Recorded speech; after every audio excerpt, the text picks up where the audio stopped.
তোমাদের যদি একটা ঘরে 15 বছর বন্দি করে রাখা হয় কেমন লাগবে? এমন একটি ঘটনার কথা বলছি। 2017 সালে গোয়ার উত্তর এলাকায় ক্যান্ডোলিং নামক এক গ্রামে এক 50 বছরের মহিলাকে ঘর বন্দি করে রাখা হয়েছিল। তিনি তার বাবা মায়ের বাড়ির পিছনের অংশের একটি ঘরে ছিলেন, আর তার 2 ভাই ও পরিবার বাকি বাড়িটি দখল করেছিলেন। সেই ঘরটির ভেতরে কোনো বিদ্যুৎ ছিল না, এমনকি ছিল না কোনো বিছানা, একটা শুধু ভাঙা চেয়ার ও একটা পাতলা কম্বল ছিল। এই পর্যন্ত তো ঠিক ছিল, কিন্তু মহিলার বিবরণ শুনলে তোমাদেরও শরীর শিউরে উঠবে।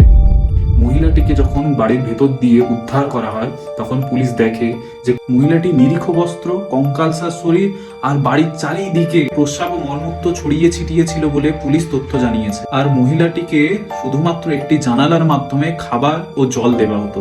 অনুসন্ধানে জানা যায় যে তিনি মুম্বাইয়ে গিয়ে বিবাহ করেছিলেন, কিন্তু তার যে স্বামী ছিল সে আরেকটা স্ত্রীর সাথে বসবাস করত। এই জেনে তিনি তার বাড়িতে চলে আসেন গোয়াতে।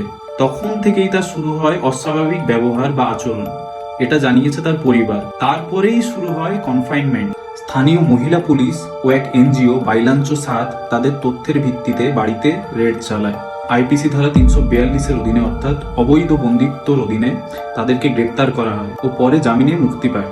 ভিকটিমের পরিবারের মতে সে ছিল মানসিক রোগে আক্রান্ত। তাই যদি হয়ে থাকে তাকে ভালো জায়গায় দেখানো হলো না কেন? নাকি ছিল আরেকটা রহস্য?